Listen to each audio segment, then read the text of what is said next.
I'm about to start a diet in the worst possible way on purpose. Not because I've lost my mind, but because I've already done the hard part. I'm taking the keep it chill approach to dieting. But let me explain why keep it chill is a terrible fat loss plan for most people, but exactly why it's the right one for me right now. Last year, on my 27th birthday, I told myself I would spend my 27th year becoming the fittest version of me. I ran a 1:47 half marathon, a 22-minute 5K, a sub 50 10K, whilst keeping the strongest, leanest physique of my entire life all year round. Nailed it. Which means we're back around to my birthday again, and it's time to start planning 28. And the first goal is our October client photo shoot. And I want the best physique yet. So you'd assume that I'm about to shred down to like 2% body fat on this insane, crazy 10-week diet, right? Wrong. Because the body that I am maintaining right now with relative ease is one that I feel absolutely fucking fantastic in. So I'm not about to hermit myself for 10 weeks just for the sake of a few extra abs that will probably then disappear again 24 hours post-shoot. This keep it chill approach is a genuinely bad dieting tactic. It's pretty much completely the opposite of what I do with most clients who lose 10,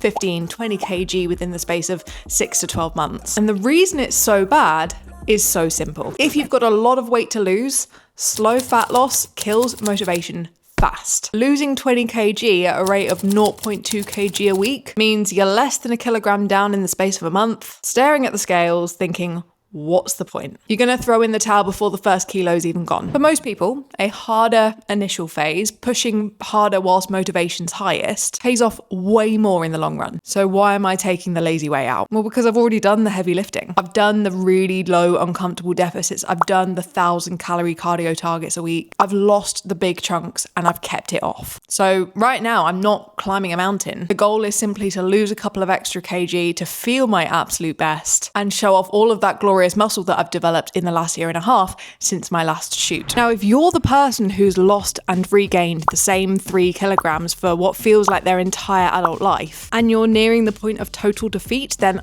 I want you to listen to this, because this is exclusive info that I'm not actually sharing anywhere else for a good few weeks. Here's all I'm going to say. Click the link in the top line of my description box and add your name to the priority list. All I'm going to say is that with your name on that list, you'll be in the best position to be 8 kg down or more by the end of the year. I've already said too much. That's all I'm going to say. Just go and add your name. Okay, so that was the why.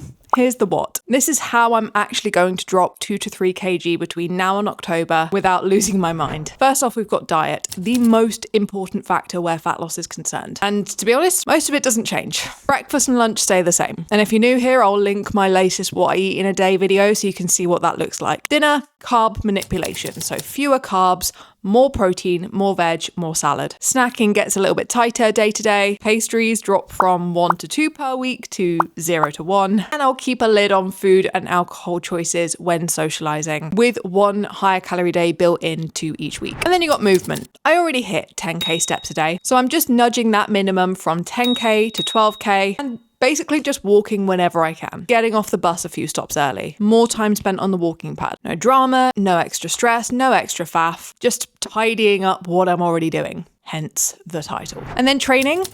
That is completely unchanged. Still doing 3 strength sessions a week, still doing 2 runs a week, done. And that's it.